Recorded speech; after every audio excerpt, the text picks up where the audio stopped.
Hello everyone, welcome back to the second Let's Talk video for New Year's Eve that is going to be Christmas/holiday related. So for this video I wanted to talk about holiday music and holiday specials, as that is something, along with people dressing up as Santa, that is practically obligatory to the holiday season. You know, it's just part of the package deal.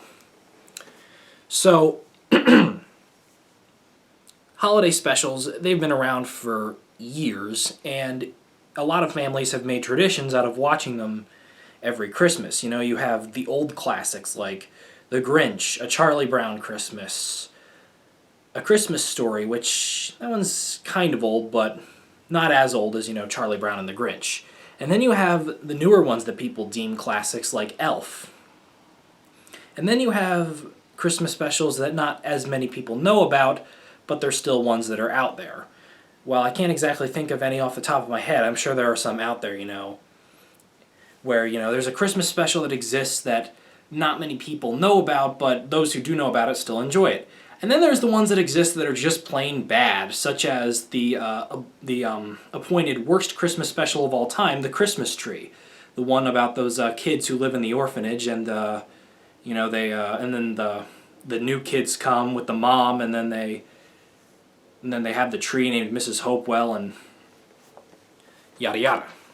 But anyways, so there are a lot of Christmas movies and specials that exist, as most TV shows and cartoon shows also create their own versions of Christmas specials. You know, almost all of the shows from my childhood, or shows that I watch currently, do have Christmas episodes. Some of them just do one Christmas episode, but some of them, and this is usually the shows that, you know, this is usually the shows that air like more towards adults. They have a new Christmas special for every year. Shows like Bob's Burgers or Family Guy or The Middle, back when it was on.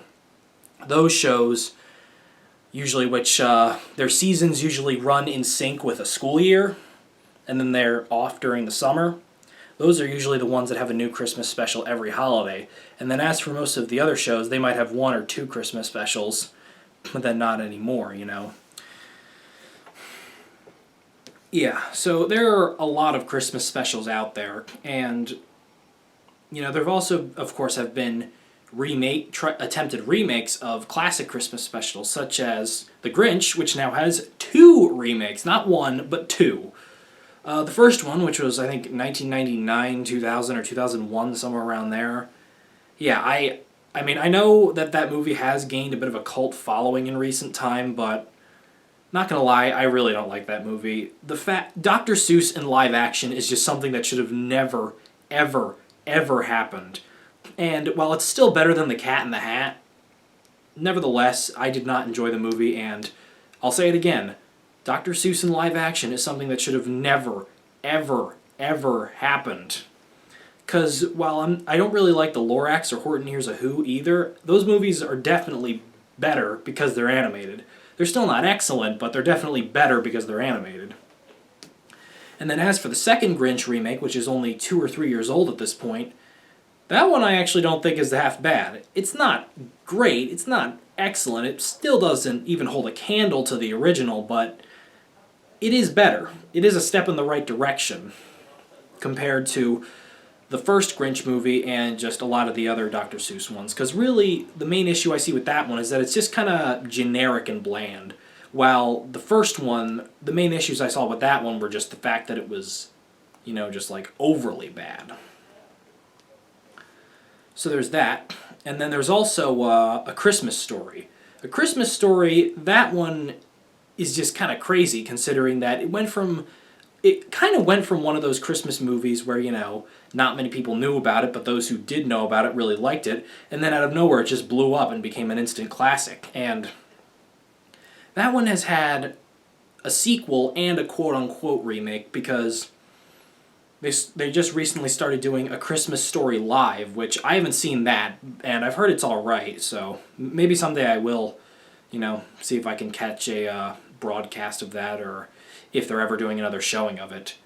And then there was also A Christmas Story 2, the completely unwanted sequel, which, why that movie exists, I will never understand.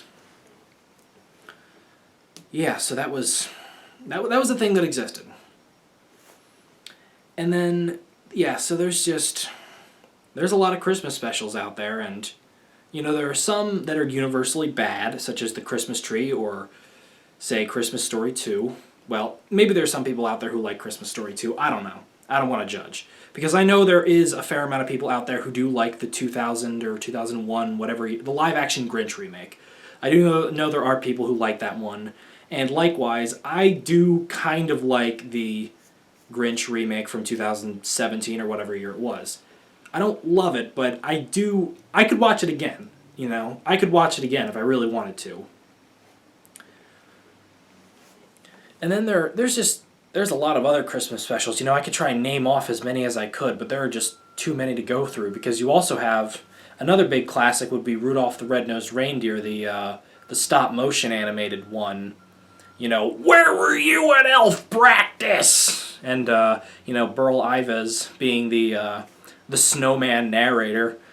Oh, and then you also have Frosty the Snowman, of course.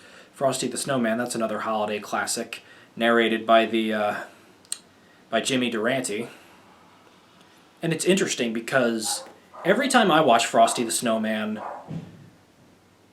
there's always a second Frosty the Snowman special they play right after, which it's really weird to see those two back to back, considering that the first one obviously is the original, whilst the second one is obviously just a remake, or like a reimagining, quote unquote, because the second special, because it's always, now this all depends on like what TV cable package you probably have, or like whether you have like Fios or Verizon or Comcast or whatever freaking company you use to get your cable. But the one I always do, at 8 o'clock, the original Frosty the Snowman comes on, and then at 8:30, the second one comes on. And this one was made in the early 90s, and John Goodman is playing Frosty the Snowman, which is an interesting choice.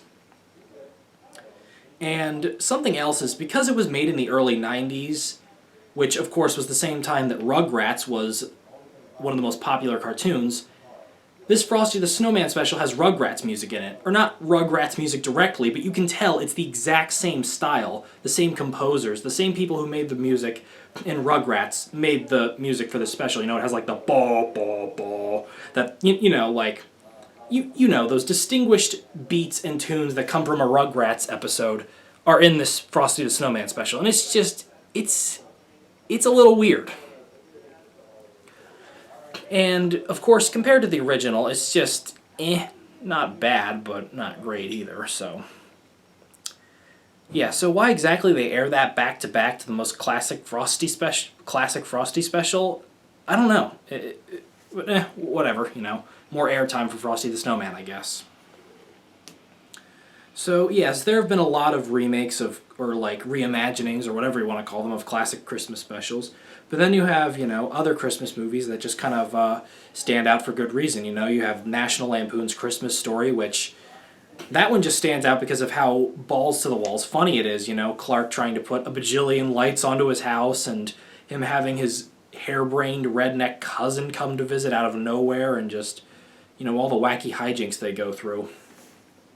And then, you have Elf, which is probably the newest movie to be considered a holiday classic, where, Will Ferrell, he's he got mixed up in Santa's, when Santa came to visit his orphanage when he was a baby, he got mixed up in, and ended up at the North Pole and was raised by elves, even though he was a human.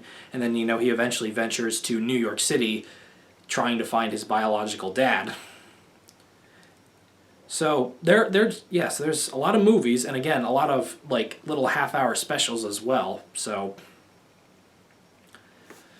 and I feel that the reason that Christmas specials are so popular is because it's just a very easy concept to write something about. Whether we need to make a Christmas special for your TV show or cartoon, or you want to create something about Christmas, it's just an easy concept to work with. And I feel like a lot of people maybe feel that they owe...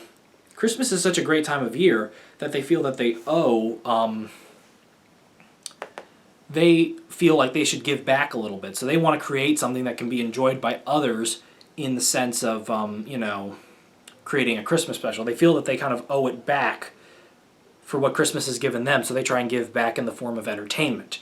It's just a little, little bit of my own philosophy, but perhaps that's why so many people make Christmas specials, on top of the fact that Christmas can be a relatively easy concept to work with, in terms of, creating a story. However, there have been so many done at this point that creating an original Christmas story at this point is getting pretty hard, not gonna lie. And going off of that, now we can go into, because this kind of relates back to my philosophy of people wanting to create something that others can enjoy, we can also now talk about Christmas music. Christmas music, of course, is another obligatory part of the holiday that, excuse me, that, almost all the radio stations play at least a little bit. Of course, all the retail stores probably put on, in my area, it's 101.1. That's the station that plays Christmas music nonstop from Halloween until New Year's. And that's the one that all the retail stores around me put on 24/7. So there's also a lot of there's not a lot of Christmas songs. There's a fair amount, but compared to music, period, there's definitely a shortage. Because you can listen to all the Christmas songs, but you'll easily run out of Christmas songs to listen to and end up having to listen to a lot of Christmas songs over and over and over again. Christmas music can get insanely repetitive, which is why I think a lot of people don't like it and find it annoying, because when you really think about it, of course you have tons of different versions of most Christmas songs, but when you think about it, how many different Christmas songs are there? Maybe about 50? I mean, that's just a wild guess. I don't know how accurate that is, but only 50, that's not many, And like I've said before, if you count the different versions of all the Christmas songs over the years, Jingle Bells, for instance, one of the most classic and iconic Christmas songs of all time, that one has had so many different renditions over the years, both with different singers and in different instrumental fashions. That one is just a cult classic. Sorry about that, just got interrupted. Anyways, so back to what I was saying. Yeah, so many different versions of Jingle Bells, along with a few other songs such as, say, Deck the Halls and other really old Christmas songs. Then you have slightly newer Christmas songs that do have different versions, maybe like, 5 to 3 different versions. You might have songs like Frosty the Snowman, the song that was from the special, or the song that inspired the special. I'm not really sure the exact timeline there, but the original song sung by Jimmy Durante, and whether or not that was from the special or a song that inspired the special, I'm not sure, but on top of the one sung by Jimmy Durante, there have also been many other singers over the years, and me personally, being a bit of an obsessive-compulsive, I really only can genuinely enjoy the original version sang by Jimmy Durante. And it's like that with a lot of other Christmas songs as well. For instance, A Holly Jolly Christmas, I can really only enjoy listening to that one if it's sung by Burl Ives. I do know that there's one of the most recent Christmas songs, All I Want for Christmas Is You. I do know that there's another person, who's a male singer, who sang that song in like a slower hip-hop techno type fashion. It's really weird. I can enjoy the song when it's sung by Mariah Carey, to an extent, considering, it's a romance Christmas song, but listening to the remake, it's just weird. A lot of the Christmas songs that are remade can just be a little weird. Sometimes they're remade well, and you can enjoy them. It's just me being a little bit OCD and always wanting the original singer, that I can still enjoy them, but not as much. But then there are other remakes that are just, they just do not bode very well. And then, of course, on top of weird Christmas remakes, you also have Christmas songs that are just extremely weird from the start.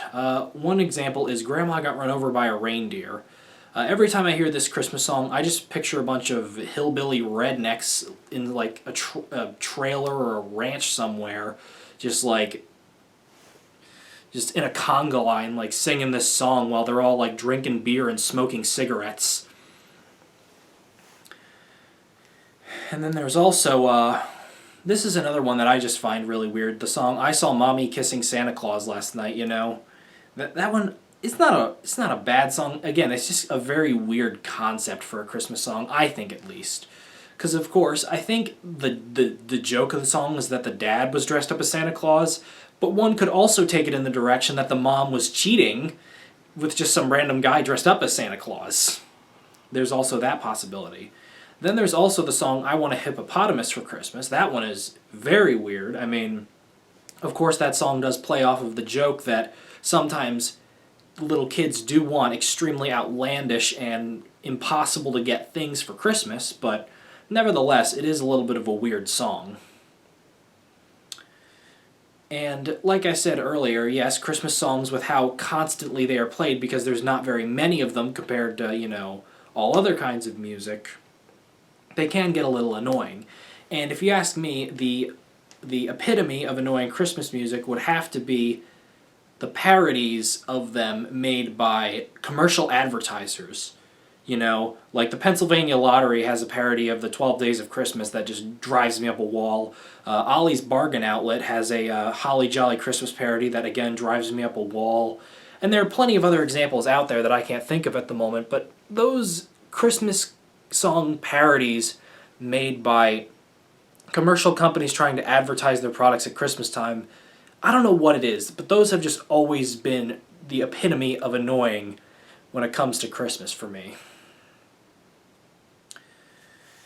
But with that said, Christmas songs and Christmas specials will always exist and will always have a special place in both history and in the future. Anyways, so with that being said, that's just about all I got for this Let's Talk video. So I hope you guys enjoyed these two Let's Talk videos talking about mall Santas and Christmas music and Christmas specials. So hope you all enjoyed. Once again, hope you all had a good holiday season, and Happy New Year.